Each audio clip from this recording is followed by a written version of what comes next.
think we're going to probably see a Sheik and a Pikachu. If there's a Pikachu, that means ESAM's on the stage. Yeah, and I can guarantee that. There's a Sheik, it might be Mr. R, VoiD. Oh, well, look at that. Okay, we have VoiD, actually. Wow, you can just see the future, dude. What can I say, man? Here at UGC Smash Open, anything is possible. ESAM, by the way, sending Salem to the losers bracket yesterday was big. We could have actually seen a VoiD versus Salem match here in top 48 winners. That was a huge win for ESAM. ESAM trying to put on wins for his character. He is really the lone Pikachu rep remaining on the international stage. And ESAM is one of the players who's most confident of Pikachu's place in the metagame. He thinks that Pikachu's the strongest character, like a top 3 character in the game, but he needs to prove it. And a win over Salem, one of the the fastest rising players in the past 6 months, is a big win for him. And if he can take a win on VoiD right now, that would be just as impressive. These players looks like they've struck to Smashville. Not surprised to see stage, even though a lot of times we'll gentlemen to Smashville. When there's a $15,000 pot bonus on the line, you want to get every advantage you can. So striking to Smashville, not at all a surprise here. In this game 1 between VoiD, the Pepsi-colored Sheik, and ESAM, the green headbanded Pikachu. Here it is. Now, VoiD, you know, what do you think of VoiD? You think of a player who's definitely really meticulous in his approach to Sheik, right? Very precise with his combos, and look at that. Actually, it looked like he was about to get a sneaky up smash. I'm not quite sure if it would have KO'd, though, on that platform. What do you think? Yeah, you're right. The platform was moving to the left, and that really helped out ESAM staying away from that tipper up smash. And, you know, the percent was low enough that it might have just not KO'd anyway, but Pikachu is very light, so you can't rule it out. Nice avoidance right there by VoiD. Showing a lot of respect to ESAM. ESAM, you know, he can be quite aggressive as well. You know, we were talking about Mars being an aggressive player. ESAM, especially when the opponents are high percents, he will dig deep for certain setups. Right now, that would have been an interesting 2-frame. Yeah, looking to 2-frame that vanish there. And looking to get a stage spike, but excellent tech here by VoiD. Not going to miss those. VoiD has the middle of the stage now, and Pikachu trying to find a way in by a quick attack. A very hard to punish move, but forward tilt bouncing fit, or sorry, up air. The other kill option for Sheik. Not actually going to kill either. Yeah. ESAM, a 2 count. Yeah, you saw that DI, and catching VoiD with the up throw to Thunder. You know, he was catching Salem with that a lot yesterday. That must be ESAM's go-to. Yeah, that confirm is very hard to execute. So if ESAM is on point with that Thunder confirm like this, he's going to have a good day. Down throw? I didn't think he could go for it off of down throw. I think that was a DI read there. Yeah. And it was an excellent throw by ESAM, and it's going to seal him up a stock, and she can struggle to kill, so if ESAM can just keep on this pressure, this can put him in a great spot to take game 1 over VoiD. And I'm saying right now, this is very impressive. You know, a lot of people have been sleeping on ESAM as of late, wondering if, you know, if he lost it, you know, if he's able to hang with the rest of the players in the top 10. We're seeing it right here near the late part of 2016. ESAM actually starting to make things happen. Oh, the missed tech. That's going to be a game 1 victory for ESAM. A 2-stock onto VoiD. Wow, impressive play from the Pikachu main. Starting things out. Wow. ESAM, I can't believe it, man. Taking game 1, and here comes VoiD, almost looking as if he didn't quite get enough sleep, or maybe he's just, you know, I think he's just clearing his mind. Just clearing his mind, yeah. Maybe he did get enough sleep. This guy, VoiD, when it comes to tournaments, you don't see him hanging out late at night. Nah, he knows, especially when there's a tournament with a $15,000 pot bonus. Oh, yeah. There's way too much money on the line to spend your night partying here in St. Louis. These guys know what this tournament means. Yeah. It's probably just focusing, you know, showing a lot of respect to ESAM, noticing that, okay, I better not get too psyched up. Don't lose motivation. Clear my mind, like you mentioned. Just go into the game. Here we go. VoiD, it's time for him to focus. ESAM is going to have to try to see if he can keep this momentum going after the first game. Indeed. Interestingly enough, we just recently had ESAM visit Chicago. He was there for Midwest Mayhem 5, and he was also in close enough to Chicago, Milwaukee, for Kings of the North. And he won that tournament. He played very well. And so I'm not surprised at all to see him actually taking this game 1. I think that this could be the start of something big for ESAM. Especially coming into 2017, right? Indeed. Oh, man. Resetting that calendar is a big deal because you can just like wipe away the wins. Like that PGR is going to come out, and then you can get ready for the next one. Exactly. Here it is. ESAM exerting that pressure on VoiD, but opting for that down air did allow VoiD to come back on stage. Yeah, ESAM, he's actually representing a lot of corner pressure here from VoiD. It's weird to see him the one being juggled relentlessly. But here we have ESAM. He's just playing so fundamentally strong in this matchup at the start of game 2. Oh, and if you notice right there, VoiD was waiting for ESAM to opt for the full jump Thunder Shock. And once he saw it, he immediately went for a quick punish. But ESAM, again, with this really difficult, oh my gosh, the Thunder is just out and about. He's just putting on so much pressure right now, getting lots of Thunder conversions onto that Sheik Vanish 2-frame recovery. And this percent is just rising and rising for the Sheik player. Oh! That was something else. Here it is. Okay, going for the back throw. Now, this is actually going to be trickier than it looks, though, ESAM, even though he does have a lead. But actually, that raw down air stray hit going to take the stock, and that's a big thing because those kill confirms that ESAM looks for weren't going to work at that high percent. So it's very fortunate for him that he's able to steal that stock. and there it is. VoiD actually able to finally link that forward tilt to the up air, but it looks like he's not able to get the KO. He's going to have to probably opt for the cross-up. ESAM playing so well around that forward tilt up air, air quotes 50-50. Yes. And right now, it's just, this is all ESAM all the time. He's playing so good on this game, too. And he almost got another jab lock there. Good avoidance by VoiD. Whoa. It looks like he was about to go for something new. Yeah, I would have been very curious to see what he was going for. ESAM, like, he knows exactly what he was going for with that footstool. I'll have to ask him about it after the set. Dude, he is such an innovator with this character. Imagine, right? Oh, there it is again. What did I mention to you? You can punish those full jump Thunder Jolts. If ESAM does get a little overcommittal with those Thunder Jolts, that's going to be the way VoiD responds with the bouncing fish straight over them. And also another thing that VoiD's going to have to keep in mind is that as ESAM is using the Thunder Jolt, sometimes he can use the quick attack to get out of the corner. That quick attack has been a real boon here for ESAM. Like, it's weird for Sheik not to be able to catch up to someone when they're getting onto the ledge, but ESAM's got that quick attack in his back pocket as a mix-up option. Smart right there. VoiD still racking up the damage. Doesn't opt for the up smash there as he knows it won't KO. Uh-oh. Oh, VoiD's off stage and he gets hit out of that, but he magnet hands the ledge. The trade, oh but the my tech! God, VoiD! I can't believe it, his survivability. I think he like purposefully DI'd that into the stage to make sure he could tech. That's the only way he would have lived through that forward smash. That almost looked like plot armor. Oh yeah, you know it. That is insane from VoiD. And if he can clutch out this game after living through death's door, that would be in just a miracle. Okay, looks like VoiD still pressing his advantage, trying to push ESAM off stage.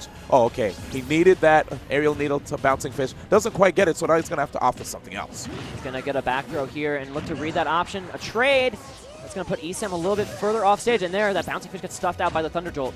Ooh, and try to see if he could possibly punish that normal getup with the neutral air. Not working out. Thunder! That's it! Wait, what? He didn't even need it. The up tilt with the rage going to be enough to take a 2-0 lead for ESAM, the Floridian Pikachu main. A game away from 3-0ing VoiD. I think one of the most interesting things about ESAM is that it doesn't even look like he expected to KO there. Hands up in the air, he's like, wow, wait, that worked? Okay, I'll take it. ESAM is such a character. He is always so animated, win or lose. And we love to see that kind of stuff on this main stage here at UGC St. Louis. Oh, here we go, definitely. the run back to Final Destination. Oh, there it is. Okay, VoiD. He's gonna. It looks like he's just gonna try to rush down ESAM, not even try to hang back and throw needles this time around. The thing about needles is ESAM can just crouch them. Yeah. So true. ESAM can't really be camped out by Sheik. He can start to dictate the pace of the game, but VoiD, by being aggressive, he wants to turn that around. And look at that right now. ESAM has VoiD in a tough situation. VoiD delaying his recovery. Good tech. That's going to put ESAM back on the stage here. Both these players are so aggressive off stage. Disgusting setup. just catching that air dodge. It's been a while since we've seen that ever since the patch. I miss those air dodge vanish reads, and that's what must have been looking for there in that game too. Looking to get maybe a jab lock sort of thing with quick attack. ESAM putting on ledge pressure this time, but the up air going to break VoiD out of it and give him a little bit of extra credit on this stock. Now he's just trying to catch the landings of Pikachu. Yeah, I have to say, man, those quick attacks, VoiD's going to have to be careful because if he thinks it's safe for him to throw needles, ESAM could catch him off guard. ESAM might have been looking for the Pikachu has a fair footstool that he can do, and maybe he was looking to land that onto VoiD. But instead, VoiD going to DI out of that fair. VoiD taking his time, just getting back onto this stage. Good punish right there off of the Thunder Jolts. Yeah, making sure to avoid that camp option from ESAM with the bouncing fish. Add an extra damage. Every single % of damage is going to count this matchup. You can definitely tell that VoiD is playing this matchup way better. He has the lead. He's been pressing his advantage, like I mentioned before, staying close to ESAM, not giving him any room to breathe. Pikachu is a character who can turn this around in an instant, though. That was an unfortunate challenge for ESAM. He's now got to get back onto the stage, but he's going to avoid the Needles bouncing fish setup that VoiD was looking for. Yep, and now we have Pikachu getting to higher and higher percents to the point where sooner or later, an F-tilt may become a KO option. With the lack of rage on the part of VoiD, that should be like maybe 160, you think? I feel like 160 could be safe. Which is getting closer and closer. VoiD is very close. Tipper forward air from middle stage, not going to be enough to seal it. ESAM going to quick attack past VoiD there. Very excellent choice of direction.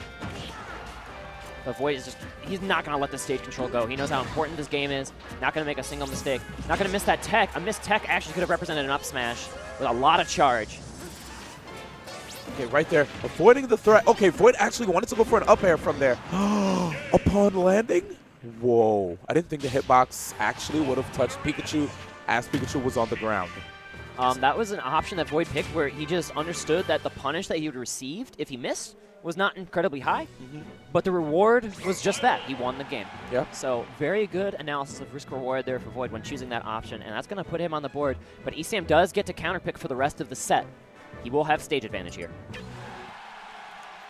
Looks like it's going to be Battlefield. Yep, in game 4. And now, interestingly enough, ESAM, when he was visiting, he described, like, he says that people think that Pikachu has struggled killing, but he has all these, like, sneaky little kill setups in his pocket, like the jab blocks, like the up throw thunders, things like that, and he knows the exact % ranges for each of them, so he feels confident that even on these higher and farther away blast zones on Battlefield, he can kill earlier than Sheik. Oof. And, you know, having Sheik on this stage can be really scary because now VoiD can potentially have access to a tipper up smash on these platforms. Yes, ESAM does have to be very cognizant of that option on landing, and he can't get too cute with quick attacks. That's the kind of thing that VoiD might be able to sniff out, is if you're trying to do some like platform canceling. Oh, and there, VoiD looking to take an early stock on ESAM on the top platform. Well, here it is right now, VoiD racking a decent amount of damage. And ESAM actually missing the edge cancel. That could have hurt him. Yeah, if VoiD were on point on that punish and were able to cover a missed ledge cancel, that could have been a stock. But instead, VoiD choosing to play a little safely, and now these two are really just darting back and forth in this neutral. No one wanting to hard commit. I actually like that. VoiD following the landing from ESAM. ESAM is looking for his opportunity to just open up VoiD. There's the grab. Missing the thunder out of the up throw there. ESAM not going to find his kill confirm he was so confident in versus Salem. It was interesting. Actually, just went straight up. I wonder if VoiD expected that. Oh! Whoa! ESAM a stock away from winning a 3-1 set on VoiD and dodging an up smash on the platform somehow with that backwards roll. Right now, ladies and gentlemen, ESAM has 2 games. But there, VoiD looking to get a stage spike, but good avoidance by ESAM, flying instead safely to the other side of the stage. These short hops from VoiD have been really clutch. Oh, that should be a KO, even with a high ceiling. That's going to put VoiD on the board here in Game 4. He needs to take this stock to keep his winner's bracket alive, and we see how many killers are in losers. No one wants to be in the lower bracket today. Oh, that was a very scary situation for VoiD. He didn't have access to bouncing fish for recovery after all those fares from ESAM, but he manages to come back. ESAM platform pressuring very well here with Pikachu. One fair, though, is going to give VoiD a little bit of stage control, but now he's back in the corner again. Oof. Here comes the spacing out from VoiD. Down smash. Yeah, I didn't see that one coming. That was a move that was more popular in Brawl, but in this game it is not as good of an option anymore for Pikachu, but that's why VoiD didn't expect it. I love how ESAM is also ready for the fair from the edge from Sheik. You know, a lot of Sheiks tend to opt for that since upon landing they don't have to worry about lag. Oh, but ESAM trying to get this game here. VoiD at 104. Very nice use of that back air, laglessly pressuring the platform and turning it around to that forward smash when VoiD tried to overcommit for a punish that wasn't there. And now VoiD is going to have to make this happen, or ESAM is going to be able to end it. Not quite a KO yet. That's the read VoiD needed, but it wasn't quite enough. Battlefield coming in the clutch here for ESAM, keeping him alive. That was an interesting setup right there from VoiD. He could have gotten another up air. ESAM missed the edge cancel on that down air. That up air now a little bit stale here for VoiD. He's gonna. It should still be a potent kill option if he looks for it in just a little bit, but he needs to give it time. VoiD, he's digging. Oh, the vanish misses. Whoa! He almost got the hard punish on that, but not enough. Those nairs on the side of the stage should be enough to kill too. VoiD needs to be very careful when recovering. Uh-oh. ESAM looking for an opening. People cheering for VoiD. Will he try to intercept? He gets the nair! Lands, but he's not going to get the stock. ESAM not going to make it back. God. VoiD, that was super duper clutch. Putting himself in Game 5, and now we have a fourth Game 5 here in the top 48. I wouldn't have it any other way, D1. This is a dream come true for me. The maximum 20 games played so far on the Unrivaled tournament stream, and this has been so back and forth. Will VoiD be able to clutch it out, or will ESAM be able to prevail on his second counter pick stage in a row? Man, we're about to find out. Are we going back to Battlefield? I think so. Oh, here it is. Okay. ESAM seems confident in this stage. He knows how close that game was, and he was just a few decisions away from being able to take that stock and seal it out versus VoiD. One thing I really love from the way ESAM opened up that game was that he was very good at just limiting VoiD's movement. He was using up airs to stop VoiD from trying to escape on platforms and using fairs to pin VoiD to the corner. It is weird to see VoiD cornered. He's usually so good at getting out of these disadvantageous situations, but ESAM is on point right now, as you very aptly put it. Okay, here it is, and now you see VoiD trying to see if he can possibly use F-tilt to intercept any of ESAM's approaches. Whoa! Sneaky, ESAM. As a good Thunder, it gives him a little bit of a boost on his recovery there when he gets hit by the Thunderbox. And it helped ESAM mix up his timing and get in a little bit of percent on VoiD. Okay, VoiD hanging back, looking for the opening again. The Thunder Jolt. Full jump Thunder Jolts are punishable. VoiD has been getting decent damage off of that, keeping his eyes open and making sure to strike when the opportunities arise.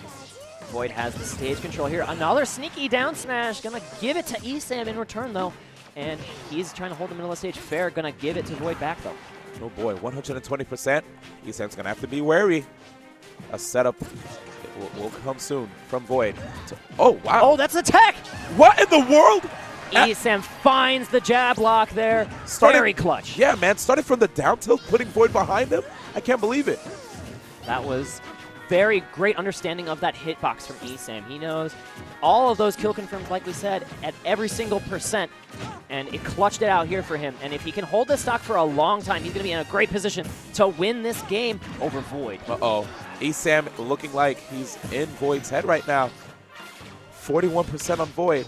But VoiD, we've seen him make comebacks before. He has that plot armor, like you said sometimes. You have to be very on point to take a game off of VoiD. Much less 3. Oh, yeah. Whoa! The trade! Not enough! But if you look at the damage, I mean, ESAM, he still has 2 stocks. VoiD has to dig super deep. Up throw Thunder! Not enough. Great TI from VoiD, but he's already, the clock is ticking. He's at 105%, and a big read coming out from ESAM. Not going to find its mark. He needs to watch out for the... Oh, there wow! it is! A 2-stock to seal it. ESAM taking it in a impressive Game 5 victory. I'm very impressed, man. Yeah, like this congratulations to ESAM. Managing to get Game 5 there over VoiD. And, you know, VoiD is definitely a tough opponent for those that are for the uninitiated, basically. VoiD, one of the best players in one of the strongest regions in the world in Southern California, going to go down to the lower bracket, and there are so many killers in that lower bracket at this tournament. You do not... I know VoiD's got to be a little bit disappointed in how that went. But ESAM going to be moving on, still representing Pikachu at the biggest stage at UGC Smash in St. Louis. I have to tell you, man, ESAM is just impressing me left and right. Yesterday, when he was able to defeat Salem, now beating VoiD, players that we would expect to see in the top 8. Yeah, I'm super happy for ESAM. Like I said, he is the homie. I love hanging out with him when he was in Chicago. All the Panda Global guys are just some of the best people to hang out with. I'm very happy for him, and he's going to be moving on. And who knows, he might be able to make top 8 winner side the way he's playing today. Absolutely.